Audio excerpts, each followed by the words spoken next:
I don't think the claim that blacks are victimized by mass incarceration has nearly the weight that it would have had 10 years ago. And I think the concern about violent crime in places like Chicago and the African American community's burden from that crime, as well as responsibility of those members of the community who are committing those crimes, is a different kind of conversation. And I think we're going to continue to move in that direction. You can't any longer dismiss and cancel from the conversation somebody for questioning some of these verities. I have the sense that we're living in an interesting period where the wheel is turning on the racial debate. I mean, the demise of affirmative action is one such indicator. The fiasco of the denouement of Black Lives Matter is another.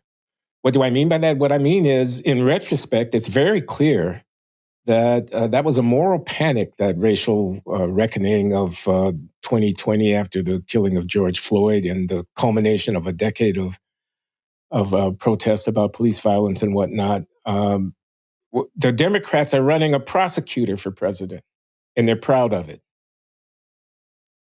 Nobody's running around, no serious Democrat who wants to get elected in this country is running around raving a Black Lives Matter flag, unless they happen to have a safe constituency in St. Louis or somewhere.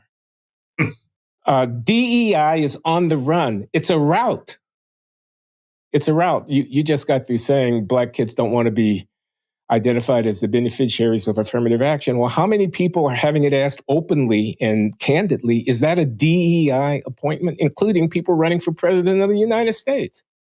That's part of the discourse now. DEI, in the wake of the October 7th and the war in the Middle East and whatnot, the ideology of the diversity cadres and in the sociology departments of various universities is up for critical examination. The conversation has completely changed around these issues. I don't think the claim that blacks are victimized by mass incarceration has nearly the weight that it would have had 10 years ago.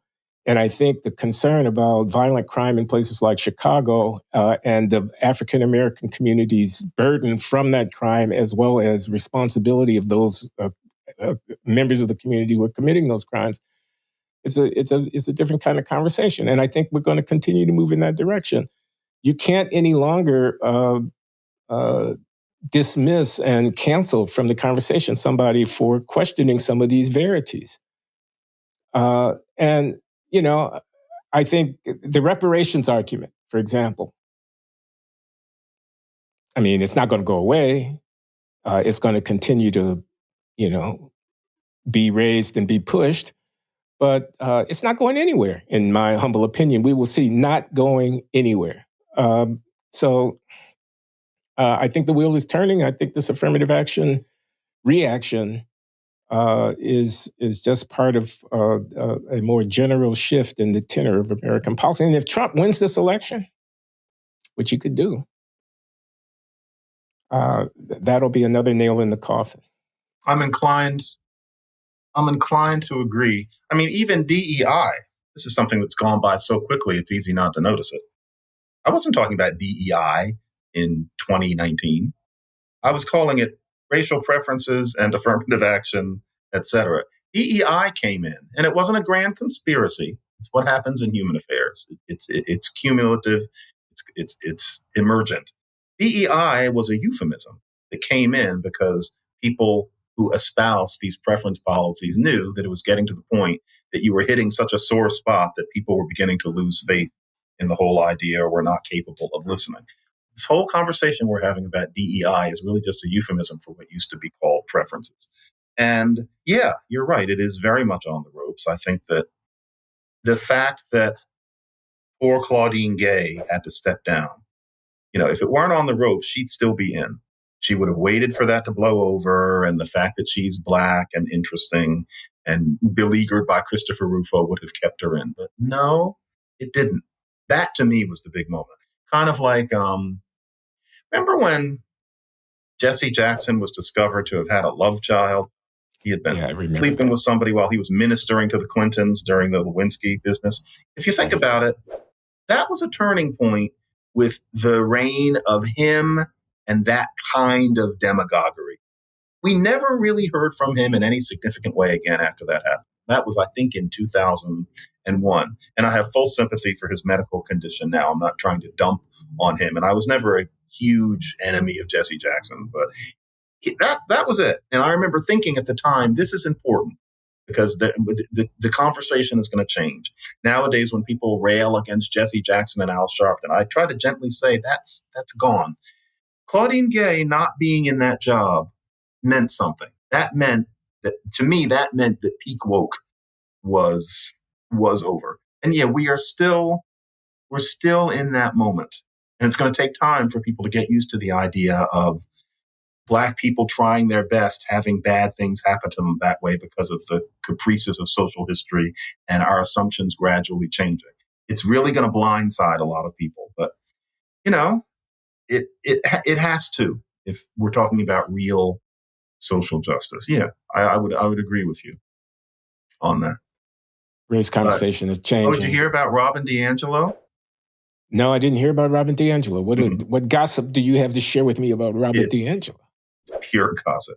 And, the prelude to it actually is that, Rufo, et cetera.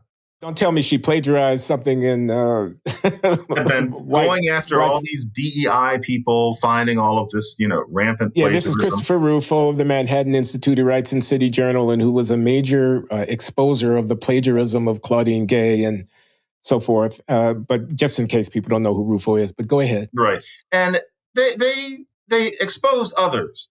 And unfortunately, they exposed like 3 more Black women with PhDs in DEI who've done the same thing. It seems to be rather endemic in the field. Well, now it's DiAngelo. Apparently, DiAngelo's dissertation of 2001 is just dripping with passages just lifted from other people shamelessly. And once again, it's not the ideas. It's basically in her lit review, in her acknowledging what other people said. Her modus operandi was just to, lift what they said and change an adverb or something like that. And not just once or twice, but it's just dripping with it.